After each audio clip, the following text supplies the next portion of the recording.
लखनऊ में हम लोग एक नाइट सफारी बना रहे हैं पोखरेल के पास, और पोखरेल के नाइट सफारी के पहले हम एक नदी को जीवित करने वाले हैं लखनऊ में। उसका नाम है पोखरेल नदी।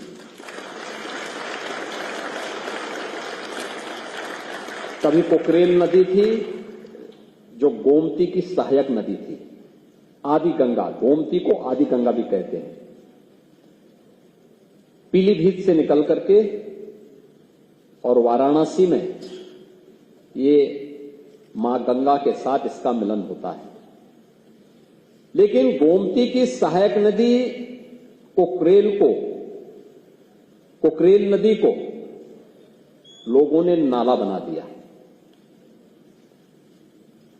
नाला बना करके उसमें अवैध निर्माण कर दिए, कब्जे हो गए, और कब्जा इतना बढ़ा, पिछले 4 दशक में इतना बढ़ गया कि अब वह स्वयं ही न केवल नदी के लिए बल्कि यहां के पर्यावरण के लिए एक चुनौती बन गई थी।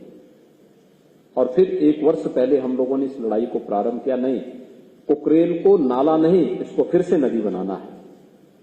और नदी बनाने के लिए उस लड़ाई को यहां से लेकर के सुप्रीम कोर्ट तक हम लड़े, और मुझे प्रसन्नता है 8000 से अधिक ऐसे जितने इलीगल स्ट्रक्चर थे उन सबको हम लोगों ने उसके पेट से अब तक निकाल करके बाहर फेंका है, उसको हटाया है। जिनका पुनर्वास होना था उन्हें पुनर्वास भी किया है, जिन्हें दंडित करना था उन्हें दंडित भी किया है। और नदी, आप आश्चर्य करेंगे कि अभी 8000 स्ट्रक्चर हटे हैं, लेकिन इतने स्ट्रक्चर हटने के बाद नदी में पानी के नए स्रोत फूटते हुए दिखाई दे रहे हैं। यानी जब गर्मी थी, जब नदियां सूख रही थी, जल के स्रोत सूख रहे थे, तब पोखरेल में नए जल के स्रोत फूट रहे थे।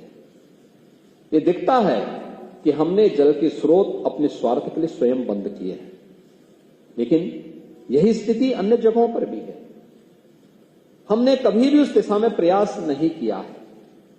और इको टूरिज्म डेवलपमेंट बोर्ड इस बात के लिए हमें आगाह कर रहा है कि ज्ञानवर्धन के लिए भी, मनोरंजन के लिए भी हम अपनी प्रकृति के इस उपहार का उपयोग करें, लेकिन इसके साथ साथ आने वाली पीढ़ी को एक लंबे समय तक ये उपहार इसी रूप में मनोरंजन और ज्ञानवर्धन के रूप में प्राप्त होता रहे। इसलिए इसके संरक्षण की जिम्मेदारी भी हमारे ऊपर होनी चाहिए, हर पीढ़ी को अपने ऊपर लेनी पड़ेगी।